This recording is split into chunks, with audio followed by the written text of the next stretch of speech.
Dzisiaj nauczymy się pracować z plikami i folderami na naszym komputerze bez klikania. Python pozwala na to z poziomu kodu.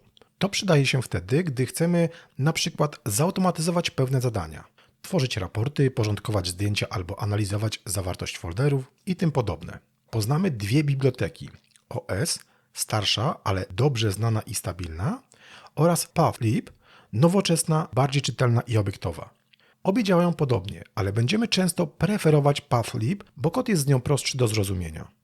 Zaczniemy sobie od sprawdzania aktualnego katalogu. Każdy program ma tzw. bieżący katalog roboczy, czyli folder, w którym właśnie działa. Zobaczmy, gdzie jesteśmy. Napiszmy sobie taki kod.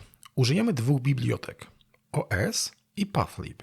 Piszemy import OS, w drugiej linijce napiszemy from PathLib, import path.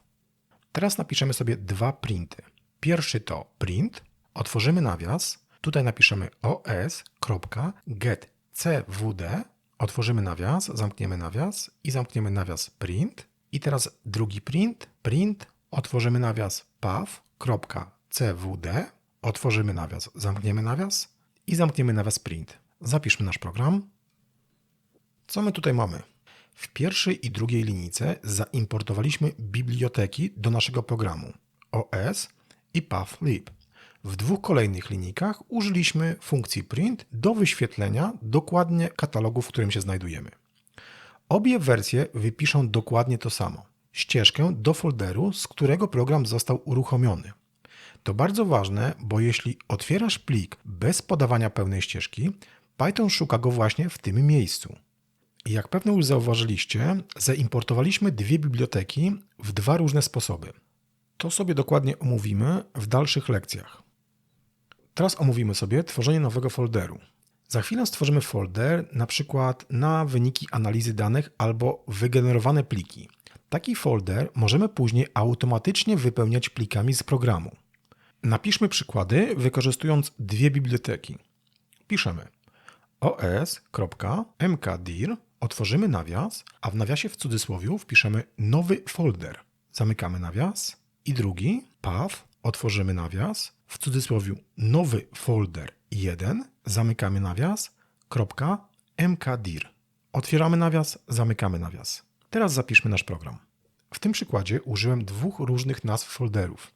Pierwszy to nowy folder, a drugi to nowy folder 1. Zrobiłem to, ponieważ gdybym tego nie zrobił, to program zwróciłby błąd, ponieważ nie może być dwóch takich samych nazw folderów, a w naszym programie obie linijki robią dokładnie to samo. Po uruchomieniu tego programu, program powinien stworzyć dwa foldery o nazwie nowy folder i nowy folder 1. Zobaczcie, że jeżeli ponownie spróbujemy uruchomić program, Python zgłosi nam błąd, ponieważ te foldery o takich nazwach już istnieją. Jeśli chcemy zobaczyć, co znajduje się w jakimś katalogu, na przykład wypisać wszystkie pliki tekstowe albo sprawdzić, co program może przetwarzać, użyjemy jednej z poniższych metod. Napiszmy taki kod. Zawartość równa się os.listdir, otworzymy nawias, otworzymy cudzysłów, w cudzysłowiu kropka, zamykamy nawias, poniżej napiszemy sobie print, otworzymy nawias, zawartość, zamykamy nawias, i poniżej jeszcze przykład z biblioteką path. Napiszemy zawartość równa się path, otworzymy nawias, cudzysłów, w cudzysłowiu kropka, zamykamy nawias, kropka, iterdir, otworzymy nawias i zamykamy nawias. Poniżej napiszemy pętlę for element in zawartość i w tej pętli napiszemy sobie print i wyświetlimy naszą zmienną element. Zapiszmy kod. Zanim przejdziemy dalej, jeśli podoba Ci się to, co tu robię, zostaw subskrypcję i dzwoneczek. To dla mnie ogromna motywacja do dalszej pracy. A po filmie daj znać w komentarzu, co o tym myślisz. Wracamy do tematu. Po uruchomieniu programu zwróćmy uwagę, że OS.listdir zwraca listę nazw jako string.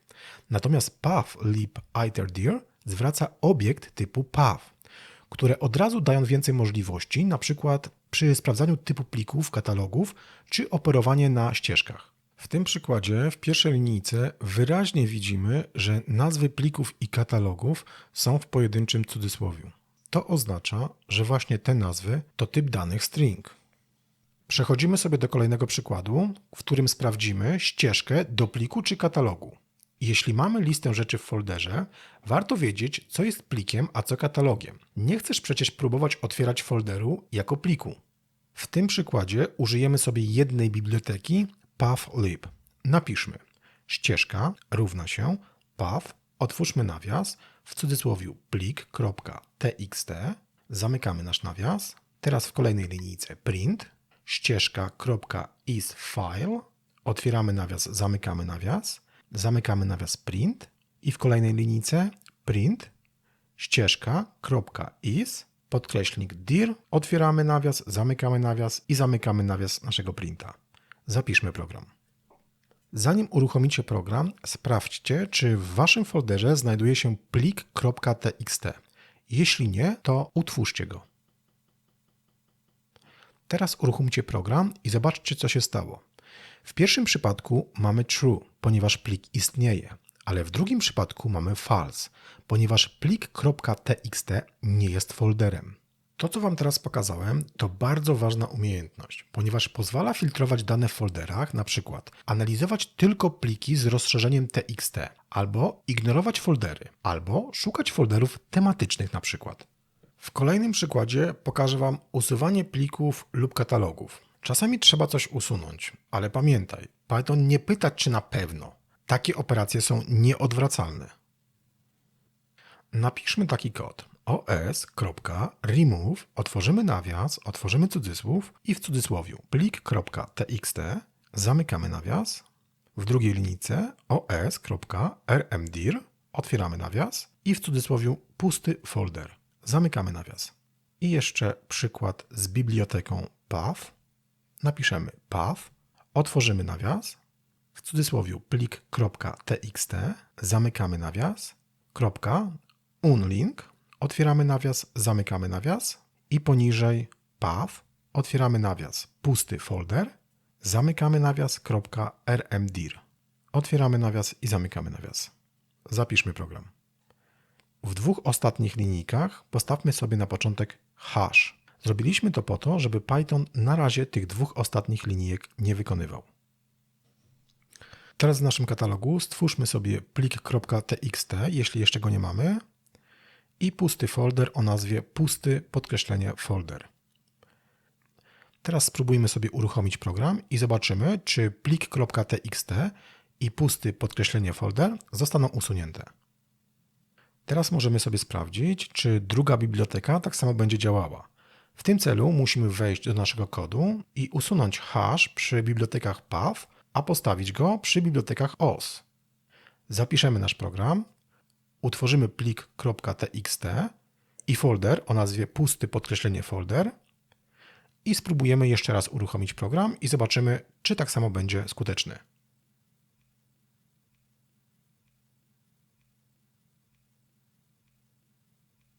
Tutaj mała uwaga. rmdir i osmrdir usuwają tylko puste katalogi.